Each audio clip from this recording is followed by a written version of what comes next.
E a quinta é de chorar. Muitas vezes as pessoas consideram obras de fantasia como obras meramente infantis. Nada contra as obras infantis, tudo a favor, aliás. Mas não é a mesma coisa. A fantasia, muitas vezes, é muito mais assimilada profundamente por uma pessoa adulta, mais madura. Infelizmente, o mundo de hoje, as universidades, elas ainda têm essa tendência a misturar os contos de fadas, a considerar os contos de fadas, o mito, a fantasia em geral, coisas infantis, menores, relegadas. Eu mesma cheguei na universidade no departamento de literatura infantil e juvenil. Eu tenho muito orgulho disso, mas a gente sabe muito bem que a fantasia não necessariamente está ligada à infância, né? Tanto para as crianças quanto para os adultos. O Tolkien fala sobre isso no ensaio sobre histórias de fadas. Se a história de fadas como um gênero é digna de ser lida de alguma forma, ela é digna de ser escrita e lida por adultos. Eles vão, é claro, colocar e tirar mais do que as crianças conseguem. E é importante dizer que não é sexo, palavrão, nudez, sangue que vai dizer se essa obra é adulta ou não.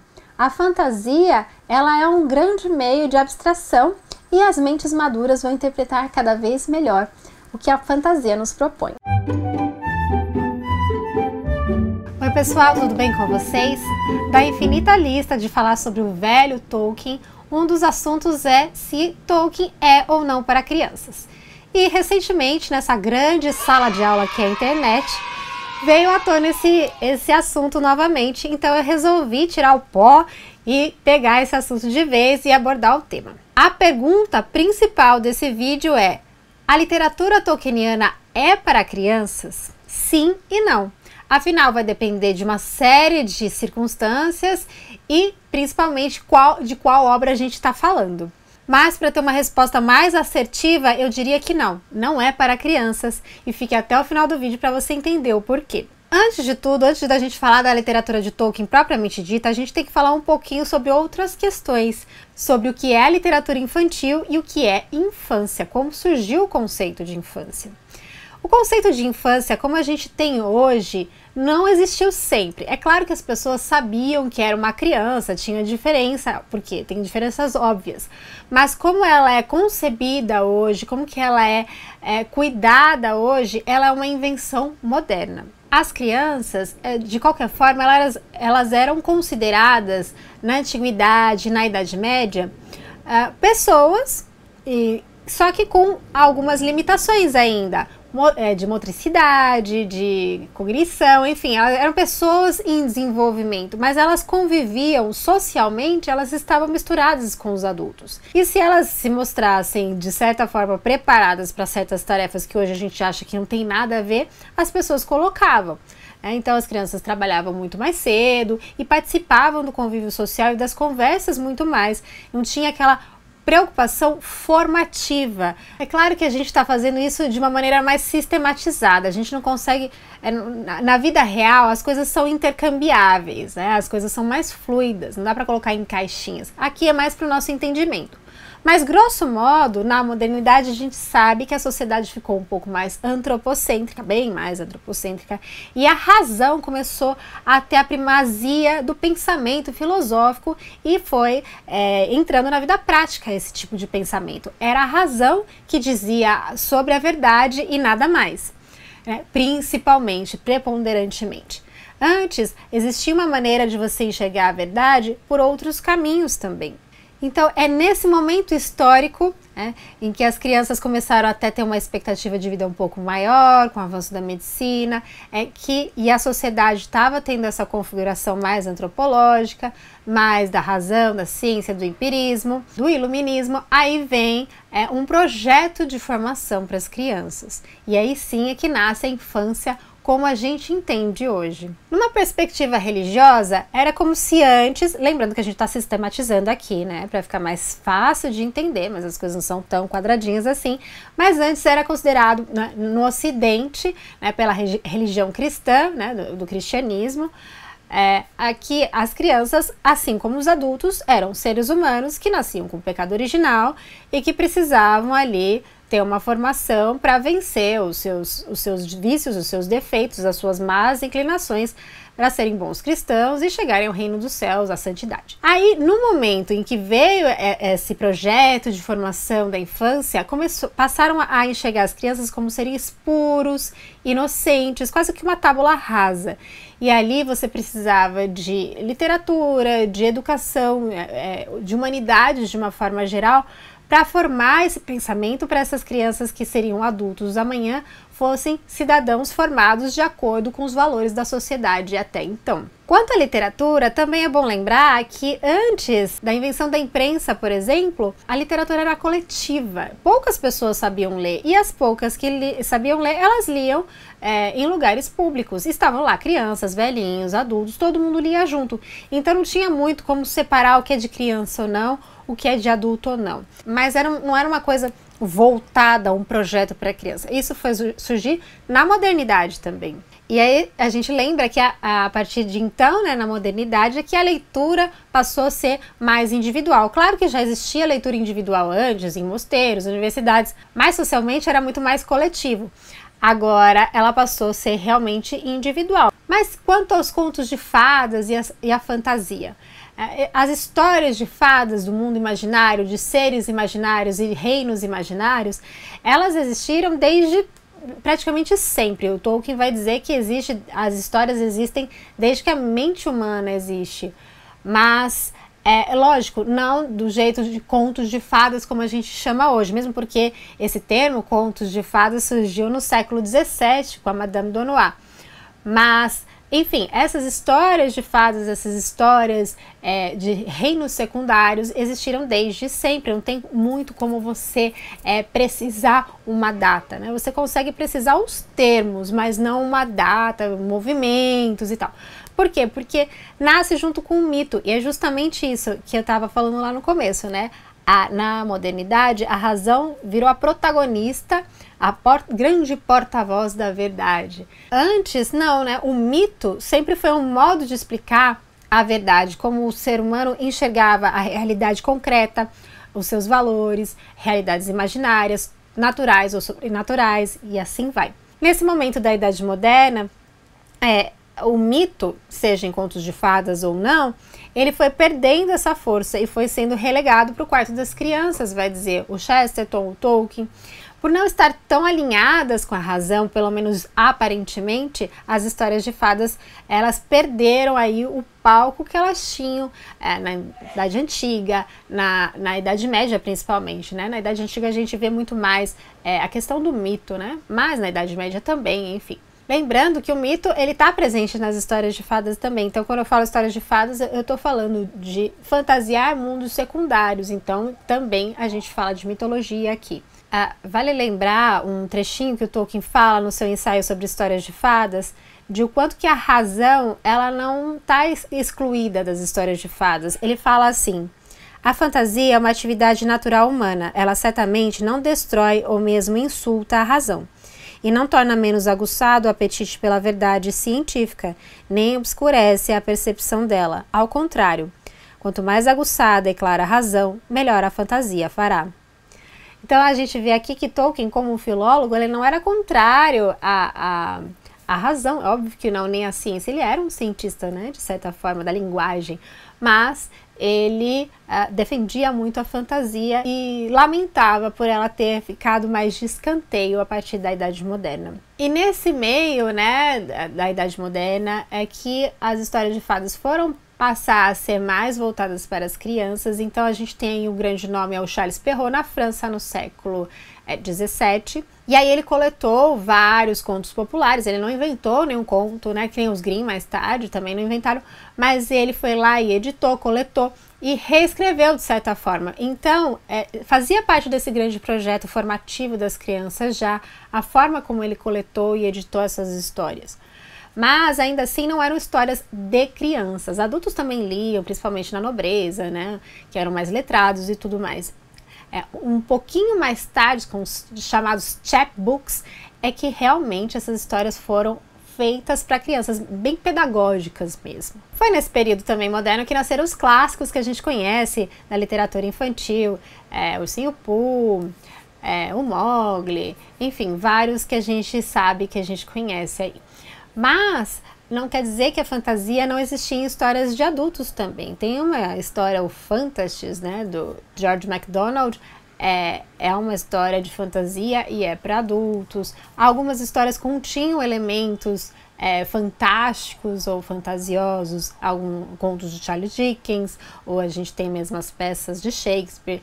Mas eu não vou falar muito sobre isso porque eu já fiz um vídeo sobre um panorama geral sobre de Perrault ao Hobbit. Eu vou colocar aqui na descrição para vocês verem depois. Mas vamos falar do que interessa, que é Tolkien aqui. Como eu disse, ele era um professor, ele era um filólogo, professor de Oxford. Ele tinha uma boa formação clássica, começou estudando os clássicos em Oxford antes de ir para a filologia, já tinha lido todos os clássicos, era um grande entusiasta do medievo, e ele também lia, claro, muita mitologia, muitas histórias de fadas. Mas ele também lia, sim, muitos livros contemporâneos da sua época, muitos livros modernos. Ele sabia de tudo o que estava acontecendo, até mesmo para criticar. E como um medievalista, o Tolkien ele não gostava muito dessa divisão entre adultos e crianças, que a Idade Moderna impôs de certa forma. É claro que ele tinha um interesse no papel formativo, ele dava muita ênfase nos estudos dos filhos, recebeu isso da mãe. Claro, não é uma coisa 880, mas ele era um grande crítico da modernidade. E nesse caso, ele via alguns problemas nessa grande separação entre os adultos e as crianças. Ele dizia, as crianças são seres humanos antes de tudo, né? Elas não são seres à parte. E lembrando que naquele ensaio sobre histórias de fadas, ele tem uma sessão somente dedicada às crianças. É uma sessão longa até, que é onde ele fala sobre criação, mundo secundário, enfim. E nessa parte, ele vai deixar muito claro que ele não considera, porque até mesmo historicamente, essas histórias de fadas não nasceram para serem exclusivamente das crianças. Ele lembra que também nem todas as crianças gostam de histórias de fadas, e quando elas forem adultas elas não vão gostar, mas as que gostam desde criança, com certeza elas vão gostar mesmo adultas. Então não é uma coisa feita para aquele tipo, daquele ser à parte, pequenininho, indefeso que é criança, não, é uma literatura como todas as outras. E nesse ensaio ele argumenta, aliás, que essas histórias são muito mais proveitosas para os adultos do que para as crianças, por dois motivos principais. Primeiro, que as crianças, elas não necessitam tanto das histórias de fadas, o que elas têm a oferecer, que é fantasia, recuperação, escape e consolação. Os adultos, eles precisam muito mais desses elementos que as histórias de fadas oferecem. Para saber sobre isso, a gente tem que ter um vídeo à parte, está escrito tudo lá no ensaio.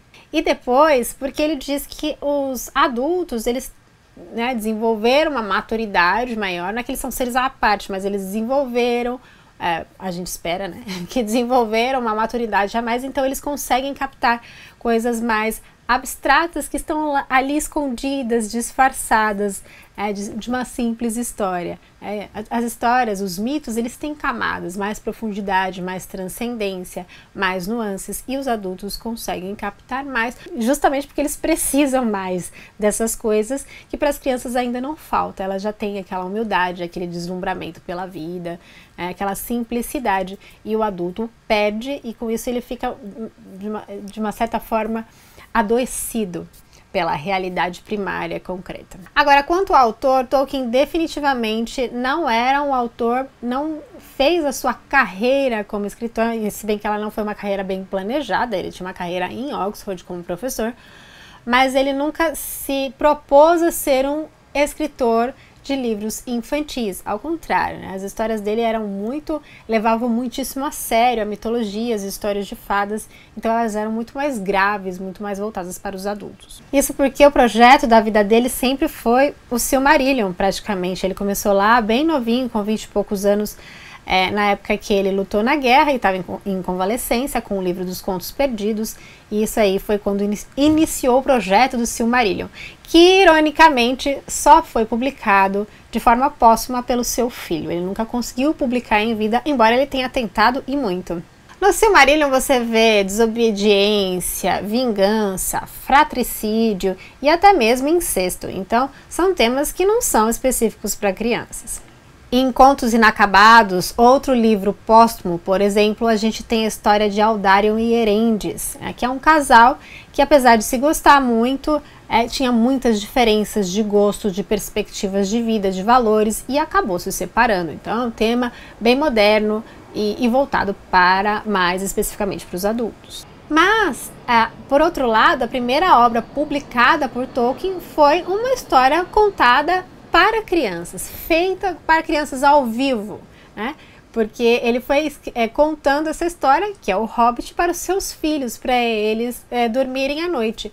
Então, enquanto ele escrevia o Silmarillion como um projeto pessoal, algo que ele gostava muito, que ele a princípio nem estava indo muito atrás de publicar, simplesmente ele se divertia, ele amava muito aquilo. Ele também contava histórias derivadas desse universo para os seus filhos, né? Então foi assim que foi formando o Hobbit. E ele aproveitou e escreveu, para não esquecer de vários detalhes, e aí por um acaso ele emprestou esse manuscrito que nem estava terminado para uma aluna dele que estava doente, convalescença. Ele emprestou para ela passar o tempo e ela trabalhava para uma editora e assim foi publicado. Então não foi nada planejado. Só que sim, era uma história para crianças, fez um baita de um sucesso e aí a editora pediu continuidade da história do Hobbit.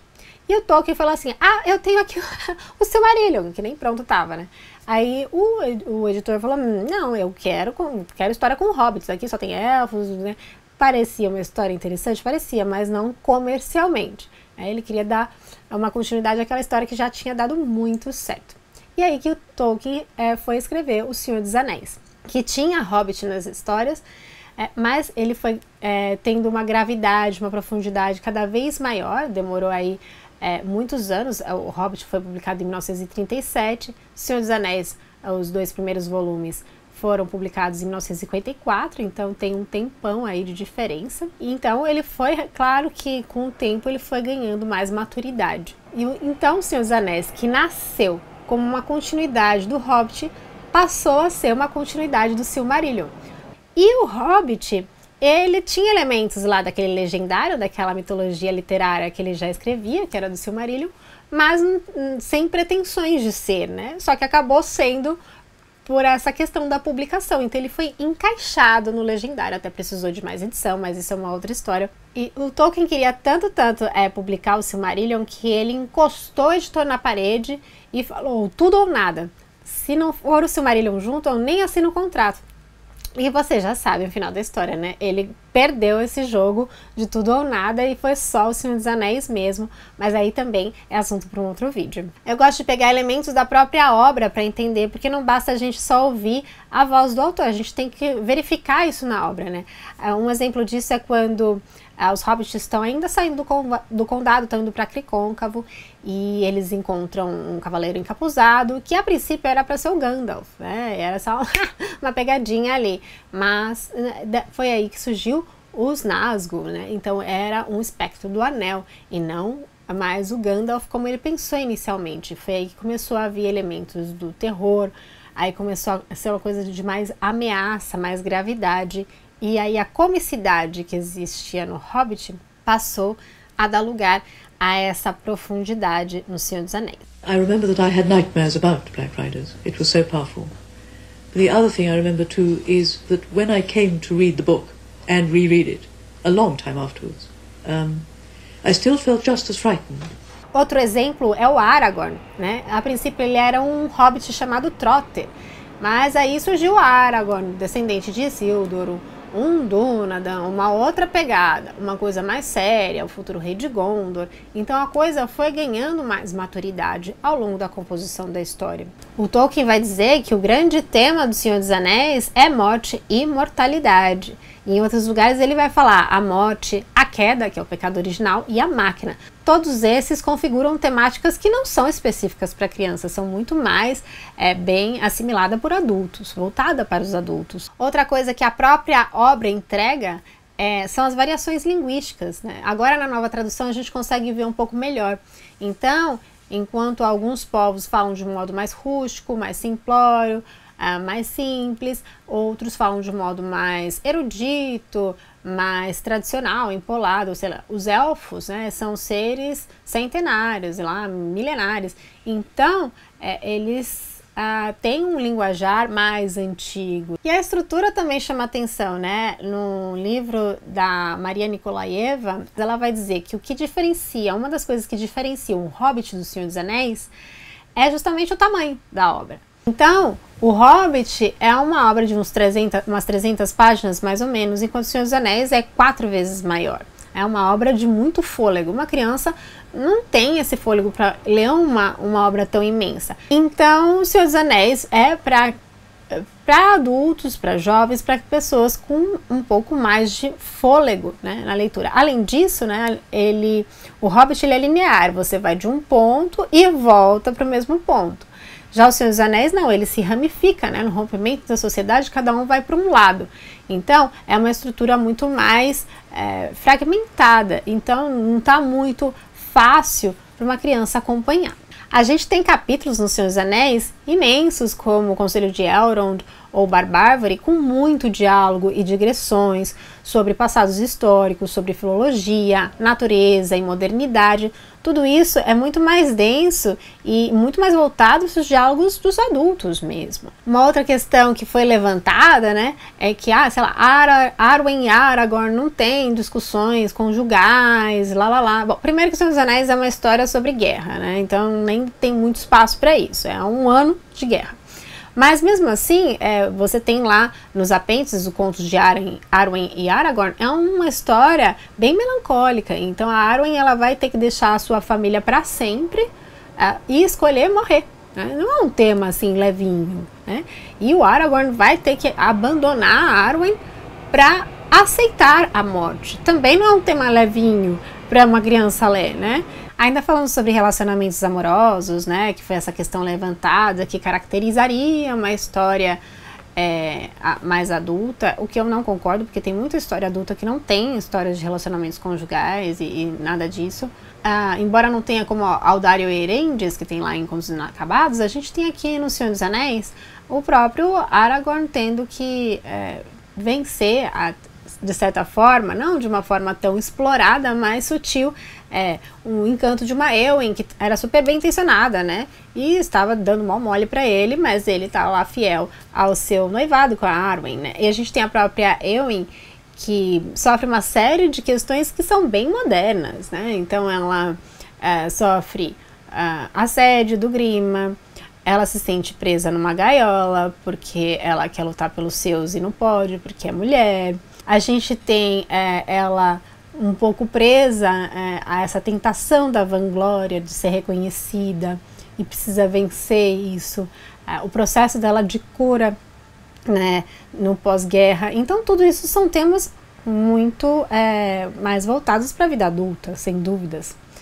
Isso sem contar as questões políticas, né? Sauron, Saruman, eles estão ali representando políticas autoritárias, né? Então tem uma série de discussões ali. A vida do condado tem uma proposta muito diferente dessa, né? Do Sauron, por exemplo. E também é dito que ele não era mau no começo. Isso no próprio Senhor dos Anéis é dito. A gente nem precisa ir nos escritos póstumos, Morgoth Ring para ler. O próprio Elrond diz. Então, assim, maniqueísmo também, que as pessoas dizem, é uma leitura um pouco superficial, né? Porque os próprios heróis da história, mesmo os humildes hobbits, eles têm o lado sombrio deles, né? O Frodo não consegue, nesse ponto, nesse aspecto, ele falha na sua missão, ele não consegue jogar o anel. Ele fraqueja, né? Ele falha. Mas ele não falha totalmente porque ele teve o que? A misericórdia em relação ao Gollum. Aí tá o grande trunfo. Então tem uma sabedoria que é muito mais voltada para os adultos, né? Essa questão da misericórdia, né? Lá no Ensaios sobre Histórias de Fadas, o Tolkien vai lembrar que o Chesterton diz, né? Que as crianças, elas querem muito mais a justiça.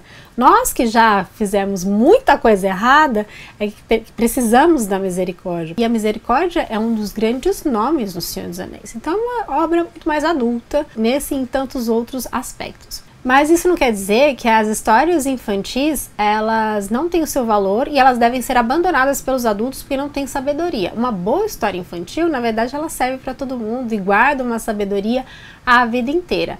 A diferença é quando ela é escrita voltada para as crianças primordialmente. É isso que caracterizaria mais uma literatura infantil, nessa mentalidade do Tolkien, né? Ele escreveu o Hobbit pensando nos seus filhos, mas o Senhor dos Anéis não, né? Mesmo porque os filhos foram crescendo ao longo da composição do Senhor dos Anéis.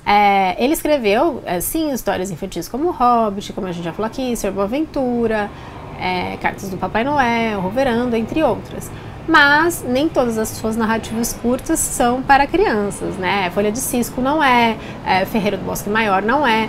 Então a gente tem aí, também não é por causa do tamanho, né? Tem muito mais sutileza. Mas isso não quer dizer que também que as histórias infantis não tenham a sua sabedoria e não tenham o seu valor.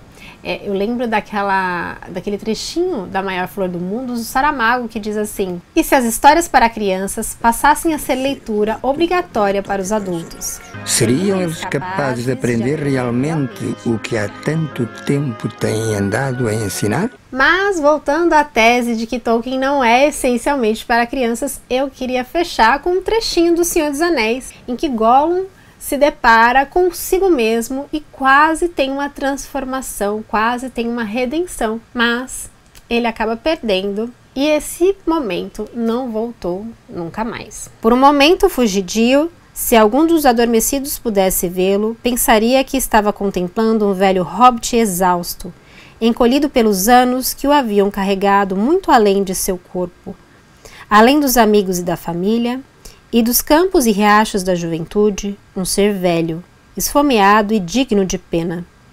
Mas com aquele toque Frodo se agitou e deu uma exclamação baixa enquanto dormia. E de imediato Sam estava bem desperto. A primeira coisa que viu foi Gollum. Tateando o mestre, como pensou. Ei, você! Disse de modo áspero. O que está pretendendo? Nada, nada, respondeu Gollum baixinho.